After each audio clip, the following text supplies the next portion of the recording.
English Kumar Bharti, Standard 9, Lesson 1.5, The Necklace, Part 2. They looked in the folds of her dress, in the folds of her cloak, in her pockets, everywhere, but they could not find it. Are you sure you still had it on when you left the hall? He asked. Yes, I touched it in the hall at the ministry. But if you had lost it in the street, we would have heard it fall. It must be in the cab. Yes, that's probably it. Did you take his number? No. They stared at each other, stunned. At last, Loisel put his clothes on again. I'm going back, he said. Over the whole route we walked and see if I can find it. He left. She remained in her ball dress all night, her mind blank. Her husband returned at about 7 o'clock. He had found nothing. He went to the police, to the newspapers to offer a reward, to the cab companies. Everywhere the tiniest glimmer of hope led him. She waited all day, in despair at this frightful disaster. Loisel returned in the evening, a hollow, pale figure. He had found nothing. You must write to your friend, he said. Tell her you have broken the clasp of her necklace and that you are having it mended. It will give us time to look some more. She wrote as he dictated.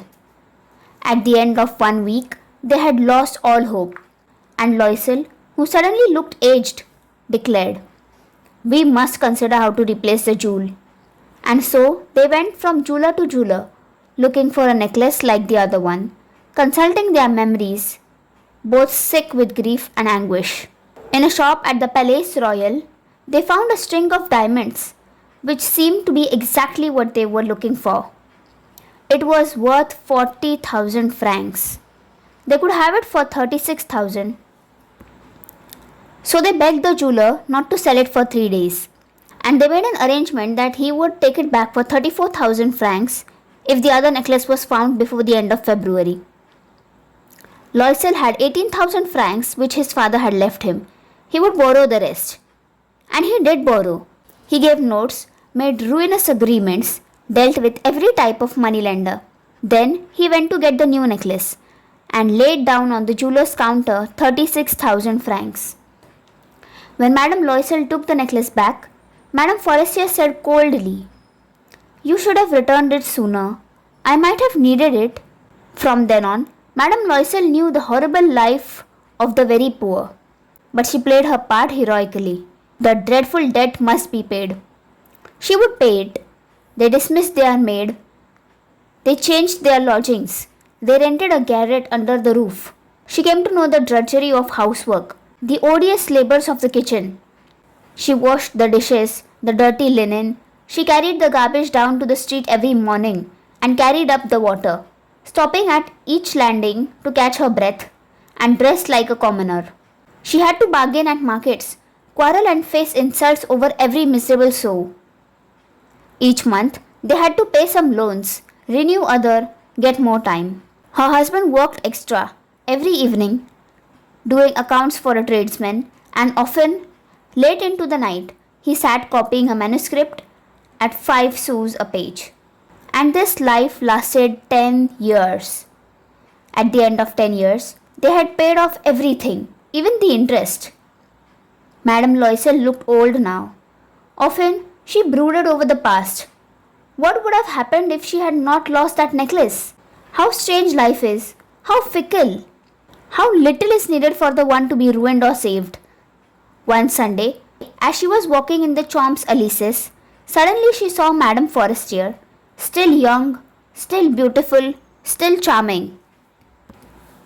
Madame Loisel felt emotional. Should she speak to her? Yes, of course. And now that she had paid, she would tell her all. Why not? She went up to her. Good morning, Jean. The other, astonished to be addressed so familiarly by this common woman, did not recognize her.